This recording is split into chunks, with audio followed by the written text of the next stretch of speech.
Karnataka board ಇಂದ ಬಿಟ್ಟಿರುವಂತಹ state level preparatory mathematics ಪೇಪರಿನ ಸೊಲ್ಯೂಷನ್ ಅನ್ನ ಈ ಕ್ಲಾಸ್ ಅಲ್ಲಿ ನೋಡ್ಕೊಳ್ತಾ ಹೋಗೋಣ ನಾವು. ಸೊ ನೋಡಿ, ಫಸ್ಟ್ ಮೇನ್ ಅಲ್ಲಿ ಈ ರೀತಿ ಕೇಳಿದ್ದಾರೆ. 4 alternatives are given for each of the following questions in complete statements. Choose the correct alternative and write the complete answer along with the letter of alphabet ಅಂತ ಕೇಳಿದ್ದಾರೆ. ಸೊ ಇಲ್ಲಿ ಏನ್ ಮಾಡಿದ್ದಾರೆ, ನಿಮಗೆ 4 ಆಲ್ಟರ್ನೇಟಿವ್ ಆಪ್ಷನ್ಸ್ ಗಳನ್ನ ಇಟ್ಟಿದ್ದಾರೆ. ಸೊ ಇದರಲ್ಲಿ ನಿಮಗೆ ಯಾವ್ದು ಸರಿಯಾದ ಆನ್ಸರ್ ಅದನ್ನ ಆಲ್ಫಾಬೆಟ್ ಸಮೇತ ನೀವು ಆನ್ಸರ್ ಅನ್ನ ಬರಿಬೇಕು. ಓಕೆನಾ? ಸೊ ಇದರಲ್ಲಿ ನಿಮಗೆ 1 marks ಇಂದು 8 ಕ್ವೆಶನ್ಸ್ ಗಳನ್ನ ಕೇಳಿದ್ದಾರೆ. ಓಕೆನಾ? ಸೊ ಫಸ್ಟ್ ಕ್ವೆಶನ್ ನೋಡಿ, ಈ ರೀತಿ ಕೇಳಿದ್ದಾರೆ. ಆ pair of linear equation a1 into x plus b1 into y plus c1 is equal to 0 and a2 into x plus b2 into y plus c2 is equal to 0 have a unique solution, then the correct relation among the following is ಅಂತ ಕೊಟ್ಟಿದ್ದಾರೆ. Main exam ಅಲ್ಲಿ ನಿಮಗೆ ಈ 3 conditions ಗಳಲ್ಲಿ ಯಾವ್ದಾದ್ರು ಒಂದು conditions ಮೇಲೆ question ಅನ್ನ ಕೇಳ್ತಾರೆ. ಆಯ್ತಾ?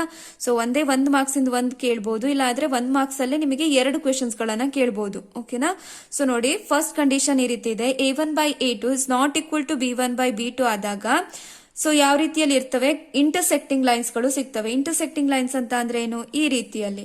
ಸೊ ಎಷ್ಟು ಕಡೆ ಇಂಟರ್ಸೆಕ್ಟ್ ಆಗ್ತಿದೆಯಲ್ವಾ ಈ 2 ಲೈನ್ಸ್ ಗಳು, ಅಷ್ಟು ಸೊಲ್ಯೂಷನ್ ಸಿಗ್ತವೆ. ಎಷ್ಟು ಕಡೆ ಇಂಟರ್ಸೆಕ್ಟ್ ಆಗ್ತಾ ಇದೆ, ಒಂದೇ ಒಂದು ಕಡೆ ಇಂಟರ್ಸೆಕ್ಟ್ ಆಗ್ತಾ ಇದೆ. ಹಾಗಾಗಿ ಎಕ್ಸಾಕ್ಟ್ಲಿ 1 ಸೊಲ್ಯೂಷನ್ ಅಂತ ಕೊಡ್ಬೋದು ಅಥವಾ ಯೂನಿಕ್ ಸೊಲ್ಯೂಷನ್ ಅಂತ ಕೊಡ್ಬೋದು. ಆಯ್ತಾ? ಸೊ ಇಲ್ಲಿ ನಿಮಗೆ ಕೇಳಿರೋದೇನು, ಯೂನಿಕ್ ಸೊಲ್ಯೂಷನ್. ಆಗ condition ಏನಾಗಿರುತ್ತಪ್ಪ, a1 by a2 is not equal to b1 by b2 ಆಗಿರುತ್ತೆ. ಸೊ ಇದರಲ್ಲಿ ಸರಿಯಾದ ಆನ್ಸರ್ ಯಾವುದು, C option, a1 by a2 is not equal to b1 by b2. So ಇದೇ ರೀತಿ ನಿಮಗೆ ಇನ್ನೂ 2 ಕಂಡೀಷನ್ಸ್ ಇದಾವಲ್ವಾ. ಸೊ ಇದನ್ನ ಈಗ ಹೇಗೆ ಈಸಿಯಾಗಿ ನೆನ್ಪಿಟ್ಕೊಳ್ತೀರಿ, ಕಂಡೀಷನ್ ನೋಡಿ, a1 by a2 is equal to b1 by b2 which is equal to c1 by c2 ಆದಾಗ ಕೋಇನ್ಸಿಡೆಂಟ್ ಲೈನ್ಸ್ ಅಂತ ಏನು, ಒಂದು ಲೈನ್ ಮೇಲೆ ಇನ್ನೊಂದು ಲೈನ್ ಬರೋದು. ಸೊ ನೋಡಿ, ಇಲ್ಲಿ ಎಷ್ಟು ಕಡೆ ಇಂಟರ್ಸೆಕ್ಟ್ ಆಗ್ತಾ ಇದೆ, ಇಂಟರ್ಸೆಕ್ಟ್ ಆಗ್ತಾನೆ ಇದಾವೆ ಅಲ್ವಾ. ಹಾಗಾಗಿ ಇನ್ಫೈನೈಟ್ಲಿ ಮೆನಿ ಸೊಲ್ಯೂಷನ್. ಎಷ್ಟು ಕಡೆ ಇಂಟರ್ಸೆಕ್ಟ್ ಆಗುತ್ತೋ ಅಷ್ಟು ಸೊಲ್ಯೂಷನ್ಸ್. ಸೊ ಇಲ್ಲಿ ಇಂಟರ್ಸೆಕ್ಟ್ ಆಗ್ತಾನೆ ಇರ್ತವೆ ಪಾಯಿಂಟ್ಸ್, ಹಾಗಾಗಿ ಇನ್ಫೈನೈಟ್ಲಿ ಮೆನಿ ಸೊಲ್ಯೂಷನ್. ಓಕೆನಾ?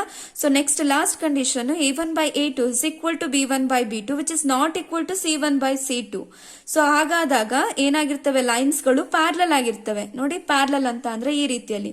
ಸೊ ನೋಡಿ, 2 ಲೈನ್ಸ್ ಗಳನ್ನ ನೀವು ಮುಂದೆ ಹೇಗೆ ಹೇಳ್ಕೊಂಡು ಹೋದ್ರು ಎಲ್ಲಾದ್ರೂ ಇಂಟರ್ಸೆಕ್ಟ್ ಆಗ್ತಾವ, ಅವು ಇಂಟರ್ಸೆಕ್ಟೇ ಆಗೋದಿಲ್ಲ. ಇಂಟರ್ಸೆಕ್ಟ್ ಆಗ್ತಿಲ್ಲ ಅಂತ ಅಂದ್ರೆ ಅಲ್ಲಿ ಯಾವುದೇ ರೀತಿಯ ಸೊಲ್ಯೂಷನ್ ಎಕ್ಸಿಸ್ಟ್ ಆಗೋದಿಲ್ಲ. ಓಕೆನಾ? ಸೊ ನಿಮಗೆ ಕ್ವೆಶನ್ ಕೇಳಿರೋದು ಇದ್ರ ಮೇಲೆ. ಈ 3 ಕಂಡೀಷನ್ ಅಲ್ಲಿ ನಿಮಗೆ ಯಾವ ರೀತಿಯಲ್ಲಾದ್ರೂ ಕೇಳಬಹುದು. ಇದನ್ನ ಕೊಟ್ಟು ಇದನ್ನ ಕೇಳಬಹುದು, ಇದನ್ನ ಕೊಟ್ಟು ಇದನ್ನ ಕೇಳಬಹುದು, ಹೇಗಾದ್ರೂ ಕೇಳಬಹುದು. ನೆಕ್ಸ್ಟ್ ಕ್ವೆಶನ್ ನೋಡಿ, the formula to find the sum of first n terms of a positive odd number is ಅಂತ ಕೇಳಿದ್ದಾರೆ. So sum of first n terms of positive odd numbers.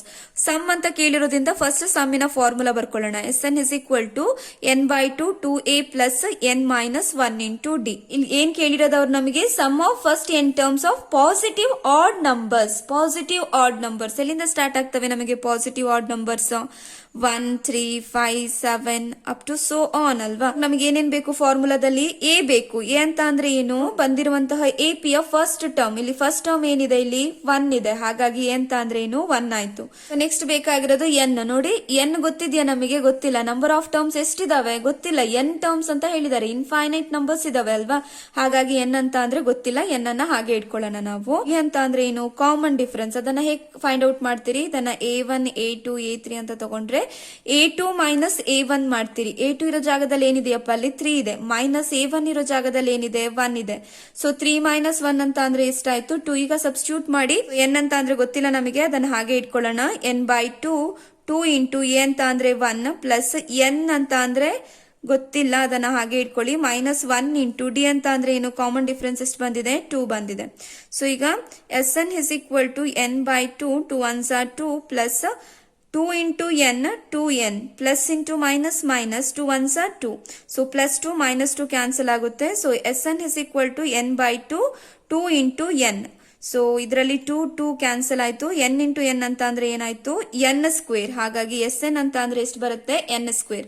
ಇಲ್ಲಿ ಡಿ ಆಪ್ಷನ್ ಏನಿದೆಯೋ ಅದು ಸರಿಯಾದ ಆನ್ಸರ್. ಥರ್ಡ್ ಕ್ವೆಶನ್ ನೋಡಿ, the quadratic equation in the following is ಅಂತ ಕೊಟ್ಟು ನಿಮಗೆ 4 ಆಪ್ಷನ್ಸ್ ಗಳನ್ನ ಕೊಟ್ಟಿದ್ದಾರೆ.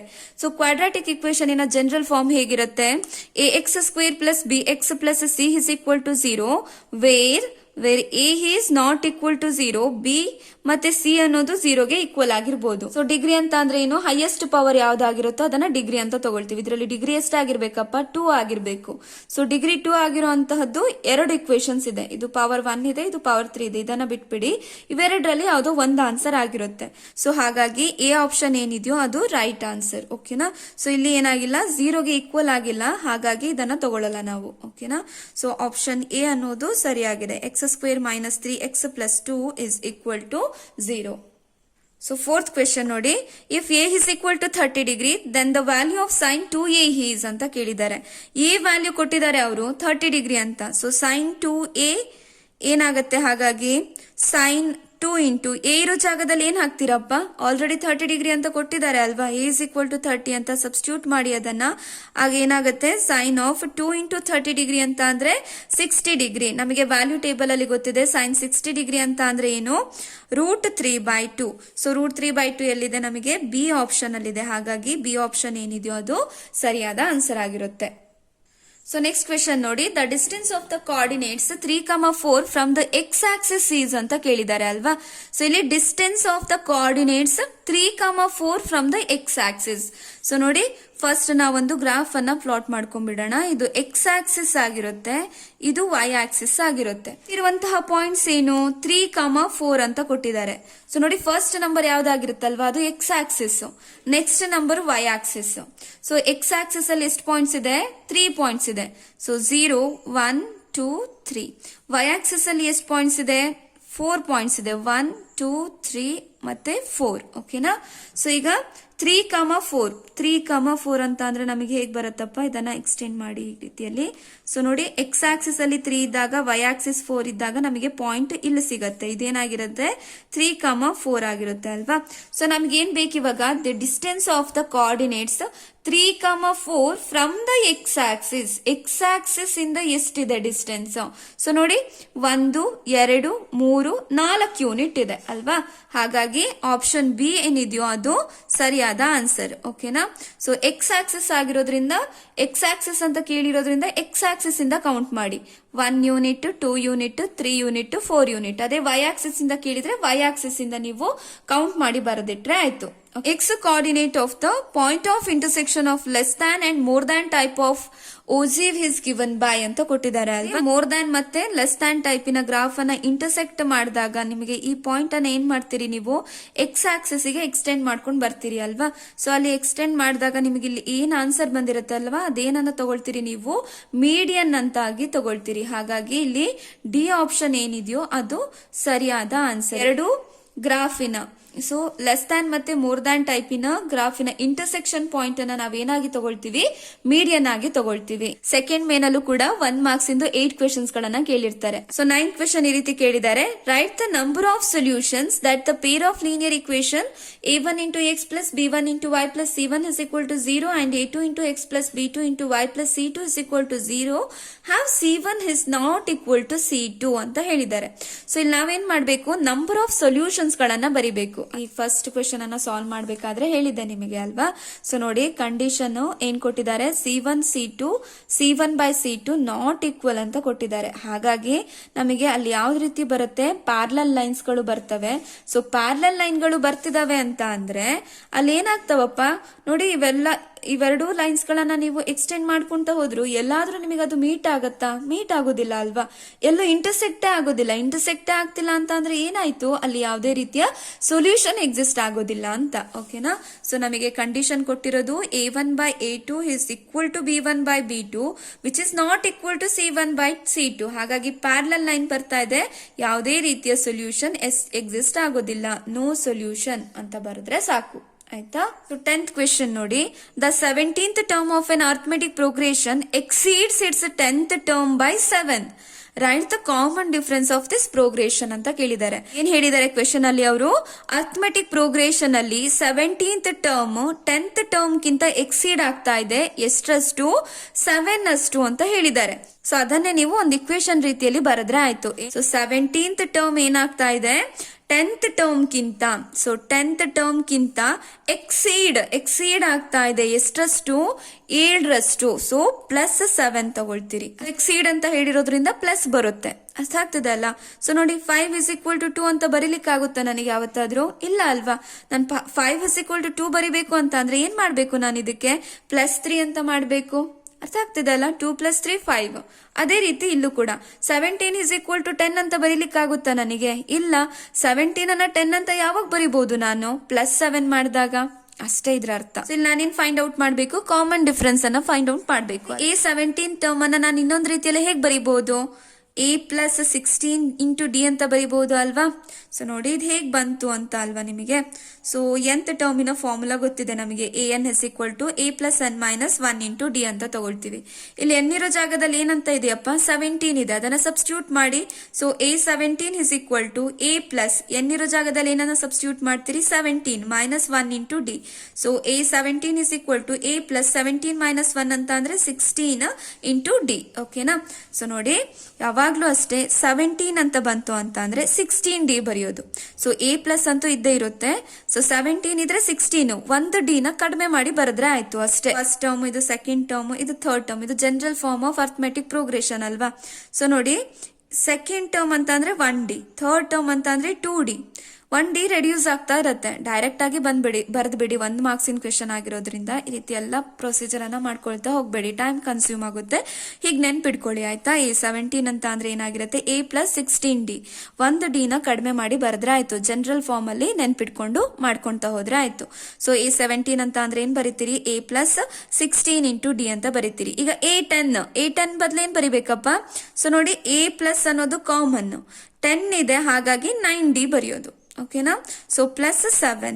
ಸೊ ಈಗ ಎಲ್ಲಾ ಟರ್ಮ್ಸ್ ಗಳನ್ನ ಒಂದ್ ಕಡೆ ತಗೊಂಡ್ಬಂದ್ಬಿಡೋಣ ನಾವು. a + 16D +a ಇದೆ, ಈಕ್ವಲ್ಸ್ ಇಂದ ಈ ಕಡೆ ಬಂದ್ರೆ -a ಆಯ್ತು. +9D ಇದೆ, ಈಕ್ವಲ್ಸ್ ಇಂದ ಈ ಕಡೆ ಬಂದ್ರೆ -9D ಆಯ್ತು. =7 ಹಾಗೆ ಇರ್ಲಿ ಆಯ್ತಾ. +a - a ಕ್ಯಾನ್ಸಲ್ ಆಯ್ತು. ಸೊ 16D ಇದೆ, -9D ಇದೆ. So 7D = 7. ನಮಗೆ ಬೇಕಾಗಿರೋದೇನು? ಕಾಮನ್ ಡಿಫರೆನ್ಸ್ ಅಂತ ಅಂದ್ರೆ D ವ್ಯಾಲ್ಯೂನ ಫೈಂಡ್ ಔಟ್ ಮಾಡ್ಬೇಕು ನಾವಿಲ್ಲಿ. So D = 7. ಸೊ ನೋಡಿ 7 ಏನಾಗಿದೆ? D ಜೊತೆಗೆ ಮಲ್ಟಿಪ್ಲಿಕೇಶನ್ ಅಲ್ಲಿ ಇದೆ, ಈಕ್ವಲ್ಸ್ ಇಂದ ಈ ಕಡೆ ಹೋದ್ರೆ ಏನಾಗತ್ತಪ್ಪ? ಡಿವೈಡ್ ಆಗುತ್ತೆ. ಸೊ 7 1 7 1, ಹಾಗಾಗಿ D = ಎಷ್ಟು ಸಿಕ್ತು ನಮಗೆ? 1 ಸಿಕ್ತು. ಓಕೆನಾ. ಸೊ ಕಾಮನ್ ಡಿಫರೆನ್ಸ್ ಎಷ್ಟಾಯ್ತು? 1 ಅಂತ ಬರೆದ್ರೆ ಆಯ್ತು. ಓಕೆನಾ. ಈ ಪ್ರೊಸೀಜರ್ ಅನ್ನ ಮಾಡಬೇಡಿ, ನಿಮಗೆ ಅರ್ಥ ಆಗ್ಲಿ ಅಂತ ಮಾಡಿಸಿದಷ್ಟೇ. ನಾನು ಡೈರೆಕ್ಟ್ ಆಗಿ ಬರೆದುಕೊಂಡು ಮಾಡ್ಕೊಂತ ಹೋಗಿ, 1 ಮಾರ್ಕ್ಸ್ಗೆ ಕೇಳಿರೋದ್ರಿಂದ. ಸೊ ನೆಕ್ಸ್ಟ್ ಕ್ವೆಶನ್ ನೋಡಿ. If sin A = 3/4, right the value of cosecant A. ನಮಗೇನ್ ಗೊತ್ತು? ಸೈನ್ ಇನ ಇನ್ವರ್ಸ್ ಏನಾಗಿರುತ್ತಪ್ಪ? ಕೊಸಿಕೆಂಟ್ ಆಗಿರುತ್ತೆ. ಸೊ sin A = ಏನಾಗಿರುತ್ತೆ? 1/cosecant A ಆಗಿರುತ್ತೆ. ಅದೇ ಕೊಸಿಕೆಂಟ್ ಇನ ಇನ್ವರ್ಸ್ ಏನಾಗಿರುತ್ತೆ? sin A ಆಗಿರುತ್ತೆ. A = 3/4 ಅಂತ ಕೊಟ್ಟಿದ್ದಾರೆ. ಇದರ ಇನ್ವರ್ಸ್ ಅನ್ನ ಬರೆದ್ರೆ ಆಯ್ತು. ಇದರ ಇನ್ವರ್ಸ್ ಏನು? ಕೊಸಿಕೆಂಟ್ A ಆಗಿರುತ್ತೆ. ಸೊ 3/4 ಇರೋದು 4/3 ಅಂತ ಬರೆದ್ರೆ ಆಯ್ತು. ನೆಕ್ಸ್ಟ್ ಕ್ವೆಶನ್ ಡೈರೆಕ್ಟ್ ಕ್ವೆಶನ್ ಕೇಳಿದ್ದಾರೆ. Right the coordinates of the mid points of the line segment joining the points A of x1, y1 and B of x2, y2. So ಇಲ್ಲೇನ್ ಕೇಳಿದ್ದಾರೆ? ನಿಮಗೆ mid point ಫಾರ್ಮುಲಾನ ಕೇಳಿದ್ದಾರೆ. So mid point ಫಾರ್ಮುಲಾನ ಬರೆದ್ರೆ ಆಯ್ತು. Sum P of x, y = midpoint formula ಏನಾಗಿರುತ್ತೆ? x1 + x2/2, y1 + y2/2. Question ಕೂಡ direct question. State basic proportionality theorem. So triangles ಮೇಲೆ ಬರುವಂತಹ ಎಲ್ಲಾ ಥೇರಮ್ಸಿನ ಸ್ಟೇಟ್ಮೆಂಟ್ ಅನ್ನ ನೀಟಾಗಿ ನೋಡ್ಕೊಂಡು ಹೋಗಿ 1 ಮಾರ್ಕ್ಸಿಗಂತೂ ಕೇಳ್ತಾರೆ. ಕಾನ್ವರ್ಸ್ ಆಫ್ BPT ಕೇಳ್ಬೋದು, ಪೈಥಾಗೊರಸ್ ಥೇರಮ್ ಕೇಳ್ಬೋದು, ಕಾನ್ವರ್ಸ್ ಆಫ್ ಪೈಥಾಗೊರಸ್ ಥೇರಮ್ ಕೇಳ್ಬೋದು, ಈ ರೀತಿಯಲ್ಲಿ ಕೇಳ್ಬೋದು ಆಯ್ತಾ. ಸೊ ಬೇಸಿಕ್ ಪ್ರಪೋರ್ಷನಾಲಿಟಿ ಥೇರಮ್ ಏನ್ ಹೇಳುತ್ತಪ್ಪ? If a line is parallel to side of a triangle which intersect the other side in two distinct points, then the line divides those sides of the triangles in same proportion. Okay na. So next question nodi. If the diameter of a circle is 7 cm, then write the length of its semicircular arc anta kelidare. So diameter ಎಷ್ಟು ಕೊಟ್ಟಿದ್ದಾರೆ ನಮಗೆ? 7 cm ಅಂತ ಕೊಟ್ಟಿದ್ದಾರೆ. So ಇಲ್ಲಿ ನಾವೇನನ್ನ find out ಮಾಡಬೇಕು? Length of semicircular arc. Semicircular ಆರ್ಕಿನ length ಅನ್ನ ಫೈಂಡ್ ಔಟ್ ಮಾಡಬೇಕು. ಅದಕ್ಕೆ ಫಾರ್ಮುಲಾ ಏನಾಗುತ್ತಪ್ಪ? πr. ನೋಡಿ ಲೆಂತ್ ಆಫ್ ಸರ್ಕ್ಯುಲರ್ ಆರ್ಕ್ ಹೇಗೆ ತಗೊಳ್ತಿದ್ವಿ ನೀವು? 2πr ಅಂತ ತಗೊಳ್ತೀವಿ. ಇಲ್ಲಿ ಸೆಮಿ ಸರ್ಕ್ಯುಲರ್ ಅಂತ ಹೇಳಿದ್ದಾರೆ. ಸೊ ಸರ್ಕಲ್ ಅನ್ನ ಕರೆಕ್ಟ್ ಈಕ್ವಲ್ ಆಗಿ ಹಾಫ್ ಮಾಡಿದ್ದಾರೆ ಆಯ್ತಾ. ಸೊ ಅವಾಗ ಏನಾಯ್ತು, ಇದೊಂದು ಸೆಮಿ ಸರ್ಕಲ್ ಇದೊಂದು ಸೆಮಿ ಸರ್ಕಲ್ ಎರಡಿದೆ ಅಲ್ವಾ, ಹಾಗಾಗಿ ಬೈ 2 ಮಾಡ್ತೀರಿ. ಸೊ 2 1 ಹಾಗಾಗಿ ಸೆಮಿ ಸರ್ಕ್ಯುಲರ್ ಆರ್ಕಿನ ಲೆಂತ್ ಏನಾಗುತ್ತೆ ಪೈ ಆರ್ ಆಗಿರುತ್ತೆ ಆಯ್ತಾ. ಸೊ ಪೈ ಅಂತ ಅಂದ್ರೆ ನಮಗೆ ಗೊತ್ತಿದೆ. ಆರ್ ಅಂತ ಅಂದ್ರೆ ಏನು, ರೇಡಿಯಸ್. ನಮಗೆ ಕೊಟ್ಟಿರೋದೇನಪ್ಪ ಕ್ವೆಶನ್ ಅಲ್ಲಿ, ಡಯಾಮೀಟರ್ ಅನ್ನ ಕೊಟ್ಟಿದ್ದಾರೆ. ಸೊ ಡಯಾಮೀಟರ್ ಹಾಫ್ ಏನಾಗಿರುತ್ತೆ, ರೇಡಿಯಸ್ ಆಗಿರುತ್ತೆ ಅಲ್ವಾ. ಸೊ ಆರ್ ಅಂತ ಅಂದ್ರೆ ಏನು, ಡಿ ಬೈ 2. ಸೊ ಡಿ ಅಂತ ಅಂದ್ರೆ ಏನ್ ಕೊಟ್ಟಿದ್ದಾರೆ ಇಲ್ಲಿ, 7 ಅಂತ ಕೊಟ್ಟಿದ್ದಾರೆ ಬೈ 2. ಹಾಗಾಗಿ ರೇಡಿಯಸ್ ಅಂತ ಅಂದ್ರೆ ಎಷ್ಟಾಯ್ತು, 7/2 ಸೆಂಟಿಮೀಟರ್ ಆಯ್ತು. ಇವಾಗ ಸಬ್ಸ್ಟಿಟ್ಯೂಟ್ ಮಾಡಿ ಎಲ್ಲವನ್ನ. ಪೈ ಅಂತ ಅಂದ್ರೆ ಏನಪ್ಪ, 22/7. ಕೊಡ್ಲಿಲ್ಲ ಆದ್ರೆ ನೆನ್ಪಿಡ್ಕೋಬೇಕು ಆಯ್ತಾ, 22/7 ಅಂತ. ಇಂಟು ಆರ್ ಅಂತ ಅಂದ್ರೆ ಏನು, 7/2. ಸೊ 7 1 ಕ್ಯಾನ್ಸಲ್ ಆಯ್ತು, 2 1 2 11. ಹಾಗಾಗಿ ಆನ್ಸರ್ ಎಷ್ಟಾಯ್ತು, 11 centimeter. Write the formula to find the surface area of a sphere whose radius is R units ಅಂತ ಕೇಳಿದ್ದಾರೆ. ಫಾರ್ಮುಲಾ ಏನಾಗುತ್ತೆ, 4πr². ಲಾಸ್ಟ್ ಕ್ವೆಶ್ಚನ್ ನೋಡಿ, find the length of the sides of a cube whose volume is 64 centimeter cube ಅಂತ ಕೊಟ್ಟಿದ್ದಾರೆ. So ಕ್ಯೂಬಿನ volume ಅನ್ನ ಕೊಟ್ಟಿದ್ದಾರೆ ಅವರು. Volume ಎಷ್ಟು ಕೊಟ್ಟಿದ್ದಾರೆ, 64 ಸೆಂಟಿಮೀಟರ್ ಕ್ಯೂಬ್ ಅಂತ ಕೊಟ್ಟಿದ್ದಾರೆ. ವಾಲ್ಯೂಮ್ ಆಫ್ ಕ್ಯೂಬಿನ ಫಾರ್ಮುಲಾ ಏನಪ್ಪ, length into length into length, that is L cube. So volume of cube ಅನ್ನ ಎಷ್ಟು ಕೊಟ್ಟಿದ್ದಾರೆ ಅವರು, ನಮಗೆ 64 ಸೆಂಟಿಮೀಟರ್ ಕ್ಯೂಬ್ ಅಂತ ಕೊಟ್ಟಿದ್ದಾರೆ. ಇಲ್ಲಿ ನಾವು ಫೈಂಡ್ ಔಟ್ ಮಾಡ್ಬೇಕಾಗಿರೋದೇನು, ಲೆಂತ್ ಅನ್ನ ಫೈಂಡ್ ಔಟ್ ಮಾಡಬೇಕು. ಹಾಗಾಗಿ ಎಲ್ಲನ ಹಾಗೆ ಇಟ್ಕೊಳ್ಳಿ. ಸೊ ಈ ಕ್ಯೂಬ್ ರೂಟ್ ಅನ್ನ ಈಕ್ವಲ್ಸ್ ಇಂದ ಈ ಕಡೆ ತಗೊಂಡು ಹೋಗೋಣ. ಅವಾಗ ಏನಾಗುತ್ತೆ, ಕ್ಯೂಬ್ ರೂಟ್ ಆಫ್ 64 ಆಗುತ್ತೆ. ಸೊ ಕ್ಯೂಬ್ ರೂಟ್ ಅನ್ನ ಯಾವ ರೀತಿಯಲ್ಲಿ ಫೈಂಡ್ ಔಟ್ ಮಾಡ್ಕೊಳ್ತಾ ಹೋಗ್ತೀರಿ, ಪ್ರೈಮ್ ಫ್ಯಾಕ್ಟರೈಸೇಷನ್ ಮಾಡ್ಕೊಳ್ತಾ ಹೋಗಿ. 2 3 6, 2 2 4, 2 1 2 1 ಉಳಿಯುತ್ತೆ, 2 6 12, 2 8 16, 2 4 8, 2 2 2 1. ಸೊ ನೋಡಿ ಇವಾಗ ಕ್ಯೂಬ್ ರೂಟ್ ಕೇಳಿದಾರಲ್ವಾ, 3 ನಂಬರ್ಸ್ ಗಳನ್ನ ಒಂದು ಗ್ರೂಪ್ ಮಾಡಿ, ಇಲ್ಲೊಂದು. ಸೊ ಇಲ್ಲಿಂದ 2 ಇಲ್ಲಿಂದ 2 2 4. ಸೊ 2 2 4. ಸ್ಕ್ವೇರ್ ರೂಟ್ ಅಂತ ಕೇಳಿದ್ರೆ ಏನ್ ಮಾಡ್ತಿದ್ರಿ, square root of 2 into square root of 2 ಅಂದ್ರೆ ಡೈರೆಕ್ಟ್ ಆಗಿ 2 ಬರೀತಿದ್ರಿ ಅಲ್ಲ. ಕ್ಯೂಬ್ ರೂಟ್ ಅಂತ ಕೇಳಿರೋದ್ರಿಂದ 3 2 ಒಂದು ಗ್ರೂಪ್ ಅನ್ನ ಮಾಡ್ಕೊಳ್ಳೋದು. ಇಲ್ಲಿಂದ 2 ಇಲ್ಲಿಂದ 2 2 4. ನಾಳೆ ಕ್ಲಾಸಲ್ಲಿ ನಾನು ಇದರ ಕಂಟಿನ್ಯೂಡ್ ಪಾರ್ಟ್ ಅನ್ನ ಮಾಡ್ಕೊಡ್ತೀನಿ, ಓಕೆನಾ. ನನ್ನ ಕ್ಲಾಸಸ್ಗಳು ನಿಮಗೆ ಅರ್ಥ ಆಗ್ತಾ ಇದ್ರೆ, ಯೂಸ್ಫುಲ್ ಅಂತ ಅನಿಸ್ತಾ ಇದ್ರೆ ನನ್ನ ಚಾನಲ್ ಅನ್ನ ಸಬ್ಸ್ಕ್ರೈಬ್ ಮಾಡಿ, ನಿಮ್ಮ ಫ್ರೆಂಡ್ಸ್ ಜೊತೆ ಕೂಡ ಶೇರ್ ಮಾಡಿ ಮಕ್ಕಳೇ.